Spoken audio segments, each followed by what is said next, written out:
This is a complete list of every piece of equipment that you're gonna need in calisthenics. We'll talk about whether it's worth your money, whether it's useless, and if you need it at the beginning or further on in your journey.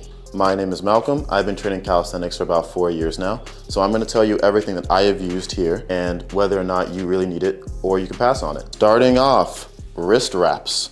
Now these are probably one of my favorite things to use because first of all, they look cool when they're wrapped on you, depending which ones you get. Some of them look a little goofy. Mine look cool, I like mine, so I wear mine all the time. These are very useful for adding stability to your wrist whenever you're performing exercises. As you know, calisthenics is very wrist intensive. Everything you're doing is always on your hands or on the floor, holding from a bar. These help to provide stability and relieve pressure. Now, with that being said, I always say don't have an over-reliance on them. I will train with them off at the start and then put them on near the middle or end of my workout when I feel like, okay, they're getting a bit tired. Let me give them some assistance. Over-reliance on the wrist wraps will make it so that your wrists really never develop the strength they need. You gotta let them go through it a little bit at the start. For me especially, I have very small wrists. So at the start, my wrists were hurting, but now obviously I don't really train with them too often. Like I said, near the middle or end, I will put them on. But definitely give your wrist the time to adapt and strengthen as you train normally. And then when you really need it, put the wrist wraps on. You can get wrist wraps anywhere. These ones specifically are mine, has my name, a little symbol on it. So I like these. I like the older aesthetics of the calisthenic wrist wraps. So I got the ones with the string that you tie around.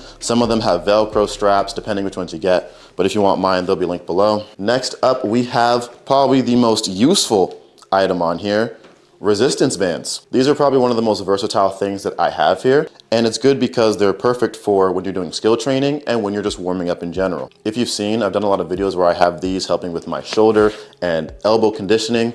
They're really good for warm-ups. You put them over your head, go around the back, like so. You tie them to a pole, you pull, etc. But what they're really useful for is for static skill training. Take a bent arm planche, for example. They're really hard to do with your regular body weight at the start. So what do? You grab the thickest, strongest band you have. That would be this green one for me. And you tie it around your body and it helps relieve some of the pressure from the weight of your body, making you lighter. Let's say you're trying to bridge from the tuck version to the straddle, but you can't just quite get it yet. You would then probably grab the green band of doing a straddle planche with this. And then as you get stronger, you'd move it down to a weaker band, but still hard. Then move it down to an even weaker band till eventually you're at the thinnest possible band, providing you the least assistance. And now you take the band away and you should be able to do a straddle planche. I started investing in my own equipment. So these ones are mine. They have my name on it. Same thing, link below if you want them, but you can get them from wherever you want. Like these ones aren't even mine. I got these maybe like literally 4 years ago. I've had them ever since. Just a little personal memento I keep on me. Now this next one flies under the radar for a lot of people, and it actually solves a problem that everyone seems to have, and that is with grip strength. And of course, I'm talking about, I don't take out the bag here, chalk. Why did I take it out of the bag? I could have showed you in the, hang on. You should see the way I ration chalk. If I spill a little bit on the floor, I'll literally grab it, I'll rub my hands on the bare ground and get it all nice and chalky. And if I see a little crumb, I'll literally take it and I'll put it back in the bag to save it because I want it to last as long as possible. Now the problem this solves is whenever you're using the bar, I'm sure you've noticed you get sweaty, you don't really have a good grip. Putting the chalk on your hands and then grabbing the bar gives you the grip you need. Now another alternative to these is liquid chalk. I know a lot of people like to use liquid chalk. I personally do not. I've heard that it stains clothes pretty bad and it just looks really weird and messy to work with. Personally, I've just stayed away from it. This has been enough for me. Next up, I get asked about these a lot actually. My Parallettes.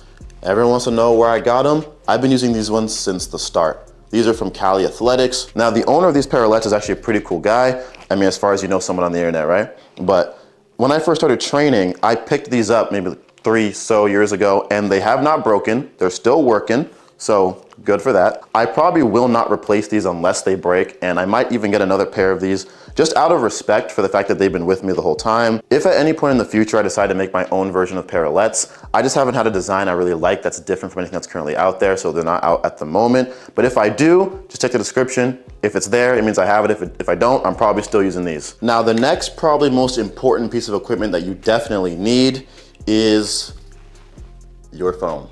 More importantly, your phone with my YouTube channel on it, subscribed with the notification bell.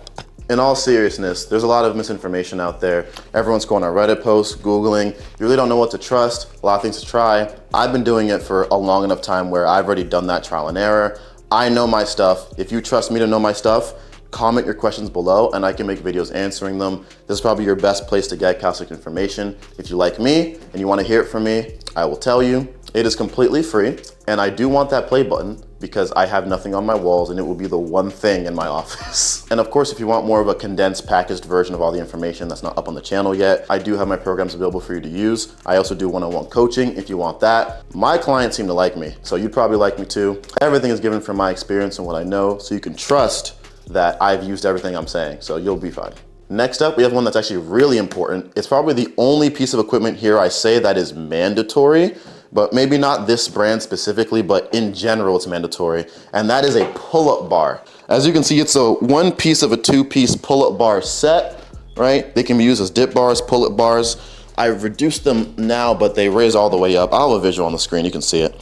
But I've been using these for the better part of maybe a year when I want to train at home. Now these ones are actually very expensive. I think they cost me close to like $200, almost $300 for the set. So I would not recommend, because it's just so clearly overpriced. There's no way that costs that much. Unless you have disposable income, then you just really want to invest heavy deep in calisthenics. I'd probably go for a cheaper alternative like, oh, perfect segue, gymnastic rings.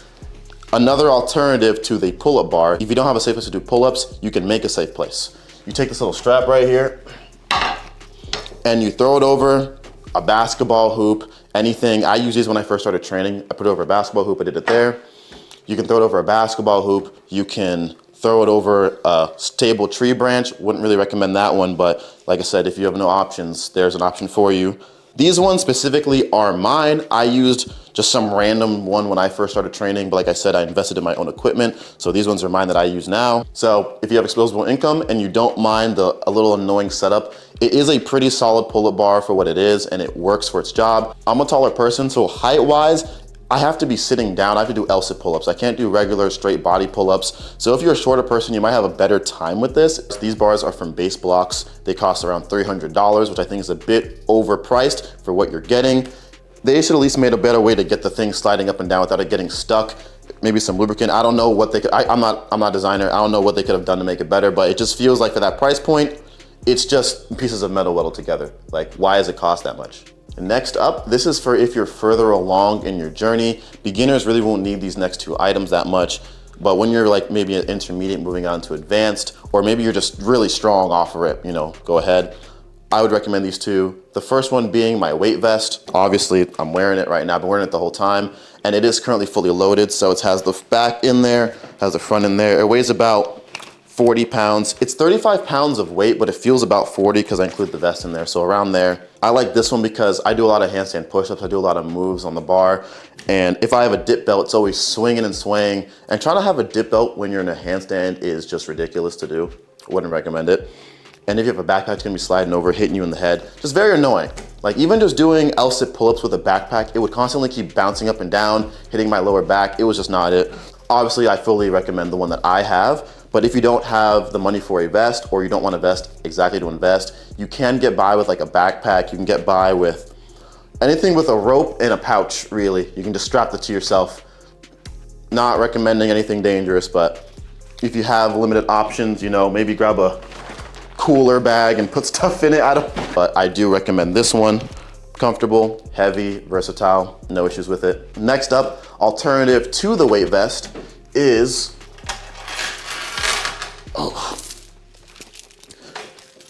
a dip belt. Now, if you don't want a vest strapped to your chest the whole time, because it can get pretty tiring having it on. I like to train like Goku, so I keep it on during my whole workout. Very exhausting. But this belt goes around your waist and you can attach weights to it. I would highly recommend, once you get past the beginner stages to intermediate, start progressively overloading by adding weight to yourself. You can add a weight to the chain, wear it for dips. You can do it for pull-ups. I would not recommend them for handstand related activities. They're just too unstable and the chain will rip it off you. This one's just a random brand I got, not mine. Like I said, if I ever end up selling these, it'll be in the description, but at the moment I don't. That should be everything. Hope this video helped you out. If there's any equipment that I missed that you yourself use, go ahead and put it in the comments. I'll tell you why I either used or didn't use it. But this is everything that's been useful to me from the start to now, and I have not regretted any of these purchases, maybe the pull-up bar a little bit, but it's still good to make videos at home, so I'm not too against that. But everything here I pretty much recommend and endorse, so.